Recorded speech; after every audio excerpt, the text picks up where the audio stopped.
Ibu, bapak, dan saudara, apa yang diungkapkan oleh Guru Agung kita tentang sebab penderitaan sangat menarik. Guru Agung tidak menyatakan bahwa sebab penderitaan itu datang dari luar. Sebab penderitaan itu bukan menempel dari luar ke tubuh kita, ke diri kita, kemudian kita menderita. Tidak. Sebab penderitaan itu muncul, berkembang, persis dari dalam diri kita sendiri. Tidak lain adalah tanha, nafsu keinginan. Ibu, bapak, dan saudara, nafsu keinginan yang tidak dibendung, nafsu keinginan yang tidak diatasi, itulah yang menimbulkan persoalan. Persoalan dan bermacam-macam persoalan. Dan persoalan itu adalah penderitaan. Kalau nafsu keinginan ini diteliti, ditelusuri, ditarik ke belakang, maka ujung-ujungnya adalah awija, ketidaktahuan, kegelapan batin, ketidaktahuan tentang kehidupan ini sebagaimana yang sebenarnya. Ketidaktahuan atau kegelapan batin itu menutup pemikiran kita. Sulit melihat perubahan. Tidak bisa menerima perubahan. Berusaha untuk memegang, berusaha untuk mencengkeram apapun yang menyenangkan, karena menganggap yang menyenangkan itu adalah kebahagiaan. Ibu, bapak, dan saudara-saudara, memang siapa yang tidak bisa mengerti tentang perubahan? Apapun di alam semesta ini, utamanya kehidupan kita, tidak kekal, selalu berubah, berubah setiap saat. Tetapi amat sulit menerima kenyataan tentang perubahan itu. Kalau sesuatu sudah berubah dan seseorang berusaha untuk mempertahankan,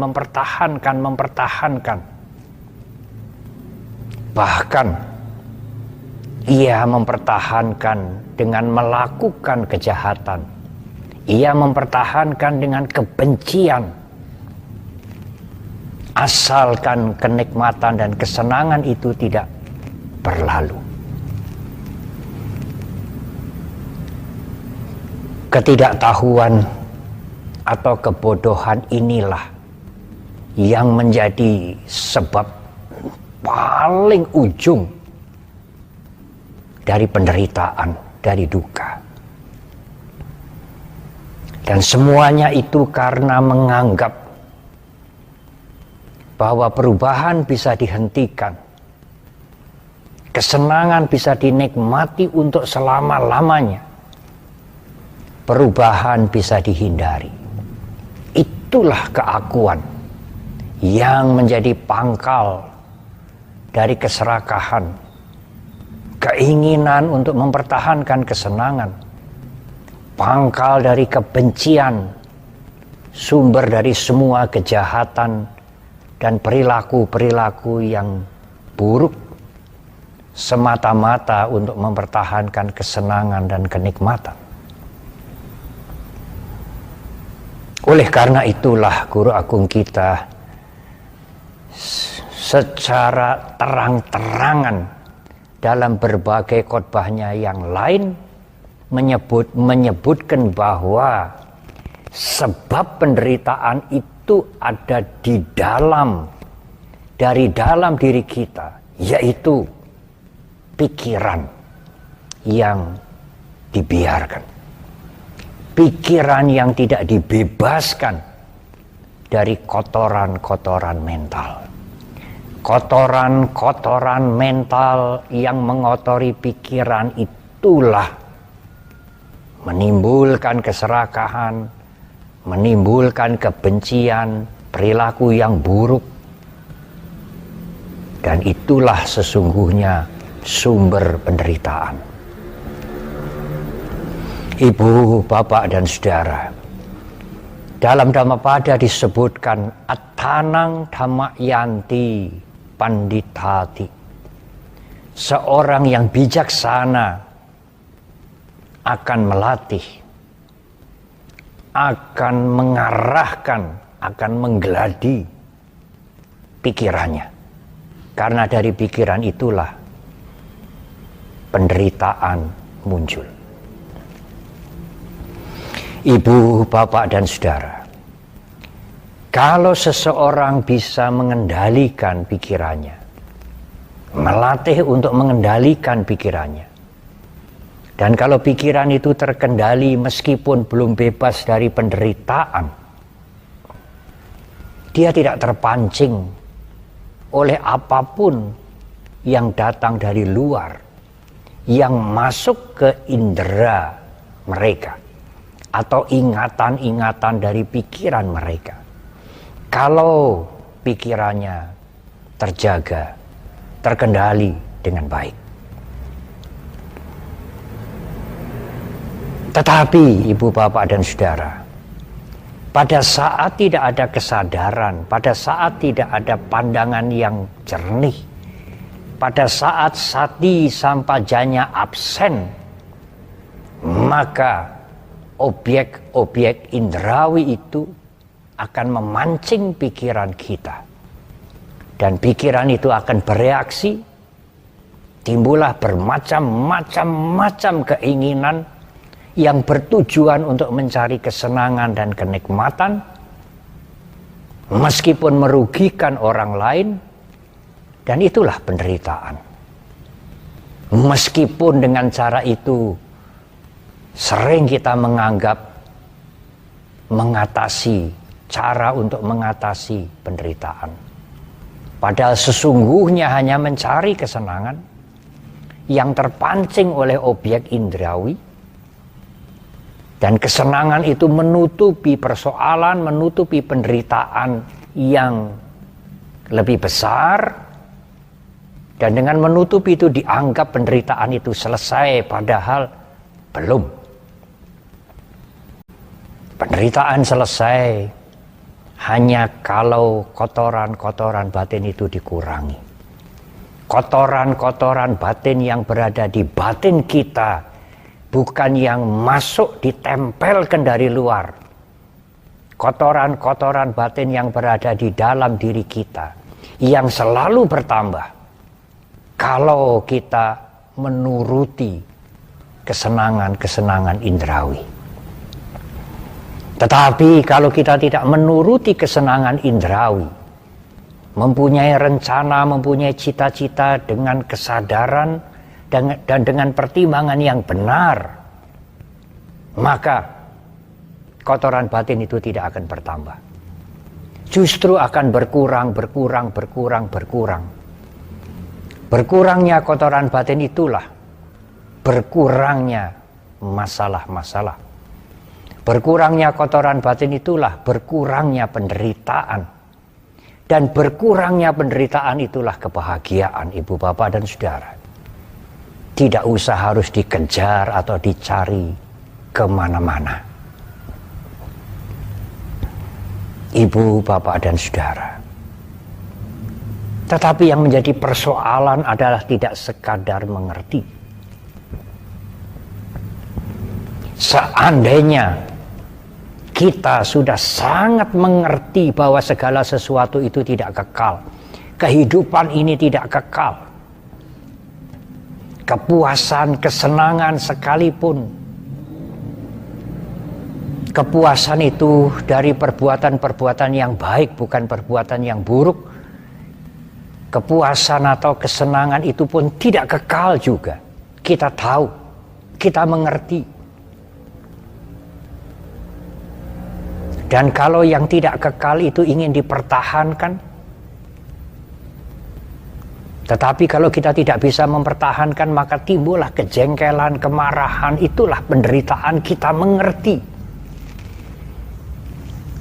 Kita mengerti ketidakkekalan, kita mengerti bahwa ketidakkekalan itu bisa menyebabkan penderitaan. Kita mengerti bahwa segala sesuatu termasuk keinginan kita tidak mungkin tercapai sepenuhnya. Dan kita bisa menguasai, mengatur segala sesuatu untuk menyenangkan kita. Tidak mungkin. Kita mengerti itu. Kita mengerti anicca, kita mengerti dukkha, kita mengerti anatta. Mengerti benar mengerti, tetapi apakah dengan mengerti itu pikiran kita sudah bersih dari kotoran-kotoran? Pikiran kita sudah bersih dari kilesa, dari asawa? Kita sudah tidak lagi melekat, terikat pada kenikmatan. Kita sudah bisa menerima perubahan-perubahan karena kita sudah mengerti, sangat mengerti tentang anicca, dukkha, dan anatta. Mengerti perubahan, mengerti bahwa perubahan itu harus disikapi dengan bijak. Kalau tidak, bijak akan membuahkan penderitaan. Dan mengerti bahwa kita tidak mungkin mengatur, menguasai semuanya. Apakah dengan pengertian itu kita bisa mengurangi kotoran batin? Apakah dengan pengertian itu keserakahan bisa berkurang, kebencian bisa berkurang, keakuan juga bisa berkurang, bahkan bisa lenyap? Tidak, saudara. Pengertian memang penting, tetapi pengertian intelektual itu bukan cara yang ampuh untuk membersihkan kotoran batin. Meskipun kita mengerti perubahan, tetapi kalau kepuasan atau kesenangan yang sedang kita nikmati itu tiba-tiba lenyap, sulitlah kita menerima perubahan itu. Penderitaan mulai muncul. Kalau kesenangan itu sesuatu yang dianggap sangat penting kemudian lenyap,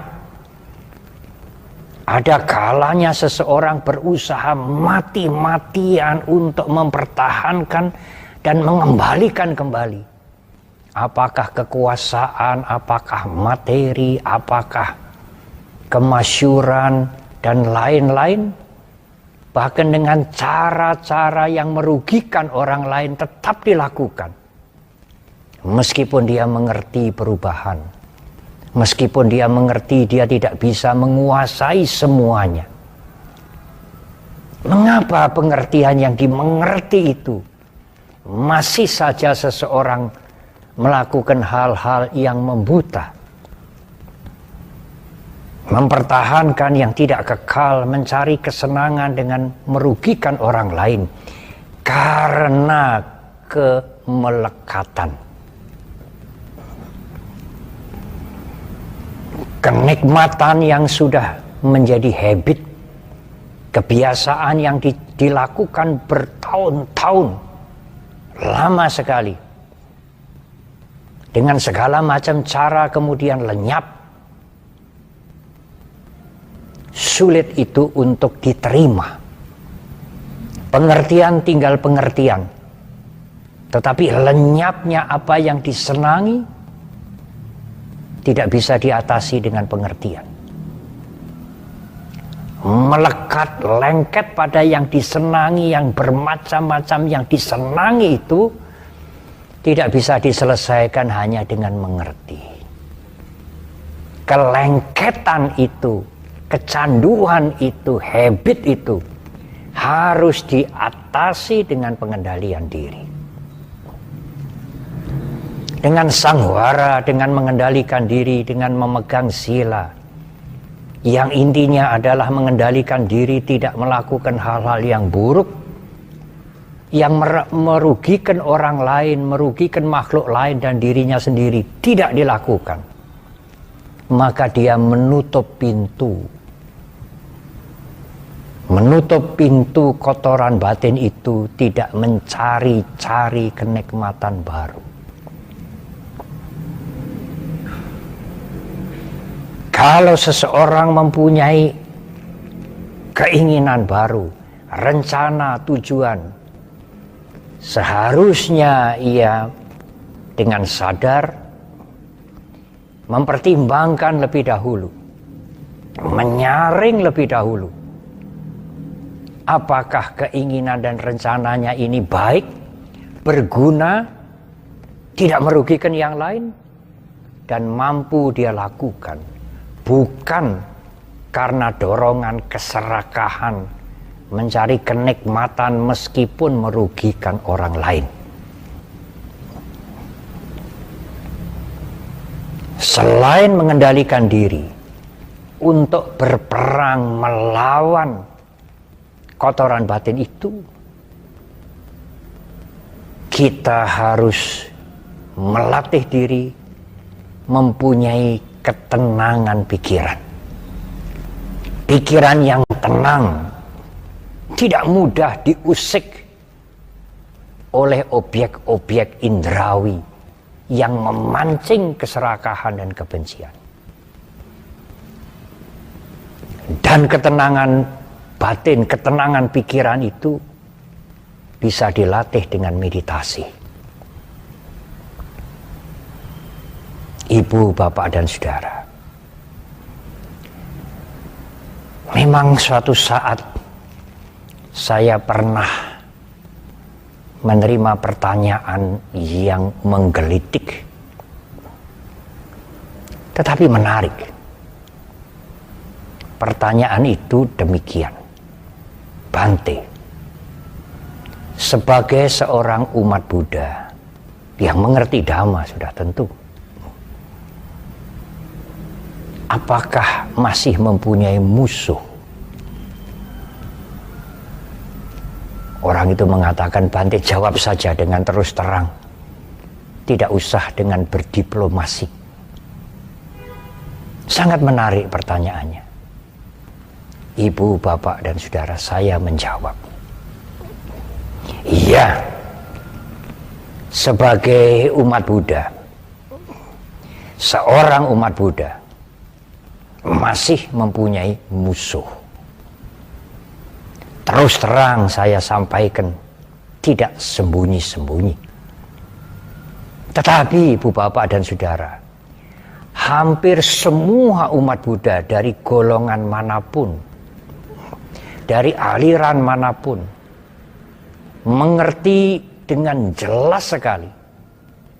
Bahkan saudara-saudara kami yang bukan umat Buddha, yang mengerti ajaran agama Buddha, juga akan mengerti sekali bahwa kalau umat Buddha berbicara tentang musuh, kalau Guru Agung Buddha Gautama berbicara tentang musuh, musuh itu berada di dalam diri kita sendiri, bukan musuh makhluk lain atau orang lain atau siapapun yang berada di luar diri kita. Musuh itu adalah musuh yang bersarang, bermukim, dan mengganggu kita di dalam diri kita sendiri. Musuh itu adalah kotoran batin. Kotoran batin yang terpancing oleh objek-objek yang masuk melalui pintu indrawi, menimbulkan keserakahan, menimbulkan kebencian, kemarahan, kekejaman, kejahatan, dan keakuan yang terus beranak pinak. Itulah musuh-musuh kita, musuh-musuh semua orang yang bermukim, yang kerasan, nyaman tinggal di dalam diri kita dan menuntut bermacam-macam kepuasan, dan kita memuaskan dia. Semakin dipuaskan musuh-musuh kotoran batin itu, semakin powerful, semakin kuat, dan tuntutannya semakin bermacam-macam. Karena itu, mari kita mengendalikan diri kita. Jangan memberi kesempatan musuh itu mencari kenikmatan, tetapi menyalurkan keinginan dan rencana kita dengan sati, dengan sampajanya, dengan kesadaran dan dengan pertimbangan yang benar. Yang kedua, saya mengulang kembali, menenangkan pikiran, menenangkan batin kita, mental kita dengan bermeditasi. Karena mental yang tenang tidak akan mengganggu yang lain. Mental yang tenang akan mudah mengambil keputusan dengan kebijaksanaan. Mental yang tenang tidak akan memusuhi orang lain, mengganggu orang lain, menciderai orang lain, menyakiti yang lain, bahkan sampai membunuh yang lain. Tidak. Mereka yang melakukan bermacam-macam keburukan itu sesungguhnya mentalnya sedang sakit. Hanya mental yang sakit yang melakukan perilaku buruk. Dan perilaku buruk itu membuat ia menderita. Dan membuat orang lain juga menjadi korban. Sebaliknya mental yang tenang, pikiran yang tenang akan membuat hal-hal yang baik, yang berguna untuk dirinya, bermanfaat untuk orang lain. Mental yang tenang tidak tertarik sedikit pun untuk mengganggu, untuk mencelakai, untuk menyakiti makhluk-makhluk lain. Tetapi saudara, tidaklah cukup. Tidak hanya mengendalikan diri dari perilaku yang buruk. Tidak hanya bermeditasi agar mental kita tenang, tetapi meditasi dengan tujuan akhir adalah kesadaran. Menggeladi kesadaran itu, memperkuat kesadaran itu, supaya kita aware, sadar setiap saat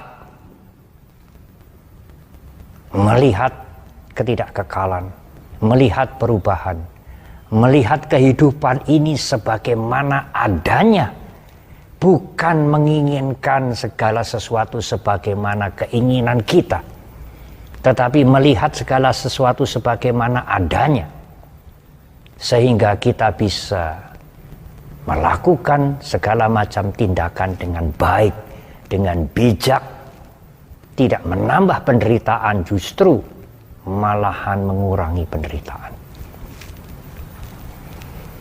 Dalam masa serba terbatas karena pandemi COVID seperti sekarang ini, adalah waktu yang paling baik untuk merenungkan kembali tentang penderitaan dan apa sebabnya, penderitaan dan penyebabnya, kemudian memperkuat tekad untuk mengatasi sebab penderitaan itu yang tidak lain adalah pikiran yang dikotori oleh kotoran-kotoran batin. Ibu, bapak, dan saudara, pada akhirnya, pada saat kita mengembangkan meditasi kesadaran itu, sebenarnya kita tidak lagi berperang. Tidak lagi berperang melawan musuh kita yang di dalam, tetapi mengatasi musuh yang di dalam itu cukup mengamat-amati saja. Karena dengan mengamat-amati itu, kotoran-kotoran batin, arus kotoran batin itu akan menjadi padam. Guru agung kita pernah menyatakan, Janato bikawe pasato asawakayang wadami. Janato bikawe pasato asawakayang wadami. Saya tegaskan para biku dengan mengetahui kalau hawa nafsu, kotoran batin lagi muncul. Dengan melihat kotoran batin, melihat dengan kesadaran. Asawakayang, maka kotoran batin itu akan padam. Ibu, bapak, dan saudara, memang selalu ada pertanyaan tentang meditasi. Itu tidak mudah, Bante, dan tidak menyenangkan. Iya, kalau dibandingkan dengan menikmati kenikmatan dan kesenangan indrawi, meditasi memang tidak menyenangkan seperti itu. Tetapi berlatihlah. Anda akan menikmati ketenangan mental, ketenangan batin. Anda akan mempunyai kesadaran yang cukup untuk menyadari kalau kotoran batin itu mulai muncul dan memadamkan. Saya ingin memberikan contoh yang sederhana. Kalau saudara-saudara, termasuk saya, yang bukan seorang penerbang, bukan pilot pesawat udara, bagaimana kita membayangkan saja sulit, saudara. Membayangkan pada saat saudara mendekati pesawat udara, pesawat terbang yang sangat besar, yang sering dikatakan jumbo atau megatop, yang beratnya berton-ton dan bisa membawa tidak hanya puluhan orang tetapi ratusan orang terbang sangat tinggi. Bisa 8 kilo, 9 kilo, 10.000 meter, 10 kilo dari atas tanah ini, atas permukaan laut. Dan terbang berjam-jam. Pesawat yang demikian berat sekali membawa ratusan orang terbang jauh di atas tanah berjam-jam. Hanya dikemudikan oleh seorang pilot dan mungkin seorang co-pilot, seorang asisten. Saya, Anda sekalian yang bukan seorang penerbang tidak bisa membayangkan bagaimana menerbangkan pesawat yang sangat besar itu, yang membawa ratusan orang berjam-jam. Tentu kita berpikir sangat sulit, sangat berbahaya sekali. Tetapi pilot dan co-pilotnya itu mampu. Mengapa mereka mampu? Apakah kemampuan itu tiba-tiba diberikan oleh kekuatan gaib? Oleh satu miracle? Tidak. Pilot dan asistennya itu berlatih. Berlatih bertahun-tahun untuk menerbangkan pesawat. Dan setelah dia mampu, dia melakukan penerbangan. Dan dia melakukan itu berkali-kali, dan bagi dia itu sesuatu yang bisa dilakukan. Dia biasa menerbangkan pesawat yang megatop, yang besar sekalipun. Yang mungkin 5 jam, 10 jam terus terbang. Tidak mendarat dengan membawa ratusan orang. Dia mampu dan dia bisa. Dan yang mampu seperti itu tidak hanya 1-2 orang. Para pilot-pilot itu banyak sekali. Dia mampu karena dia melatih diri. Demikian juga meditasi, ibu, bapak, dan saudara. Anda bisa meditasi, sangat bisa. Mengapa tidak? Kalau ibu, bapak, dan saudara melatih diri. Kalau para pilot itu tidak melatih diri bertahun-tahun sehingga menjadi habit, menjadi keterampilan, kalau saya tidak mengatakan kebiasaan, keterampilan, mana mungkin dia bisa menerbangkan pesawat. Kalau kita tidak melatih mulai sekarang bermeditasi, menenangkan pikiran kita, mengasah kesadaran kita untuk melihat kotoran batin supaya kotoran batin itu tenggelam, tidak melatih mulai sekarang, mana mungkin kita bisa bermeditasi, menerbangkan pesawat meditasi sebagaimana para pilot itu bisa menerbangkan pesawat yang besar, bertanggung jawab atas penerbangannya, dan dia sampai pada tujuan dengan selamat. Marilah kita berlatih. Tidak ada sesuatu yang tidak mungkin. Kita berlatih untuk kepentingan kita, menyelesaikan penderitaan yang mencengkeram itu. Ya, mungkin saudara kita semua masih menyenangi kesenangan indrawi. Tapi siapakah di antara semua umat manusia ini yang menyukai penderitaan? Apapun keyakinannya, apapun cara berpikirnya, siapakah di antara umat manusia ini yang menyukai penderitaan? Tidak ada. Marilah kita mengatasi penderitaan bukan sekadar menutupi penderitaan dengan tutup yang tipis yang disebut dengan kesenangan yang fragile, yang mudah lenyap dan menimbulkan penderitaan yang baru. Ibu, bapak, dan saudara, marilah kita berlatih, dan berlatih. Meskipun penderitaan itu belum lenyap, dengan berlatih itu kita akan mengurangi penderitaan. Mengurangi penderitaan dengan mengurangi kotoran batin, memperkecil kotoran batin, memadamkan kotoran batin. Marilah kita berlatih, marilah kita berjuang untuk mengalahkan dengan cara yang bijak, yang tepat, musuh-musuh kotoran batin yang persis berada di dalam diri kita. Semoga semua makhluk berbahagia. Salam.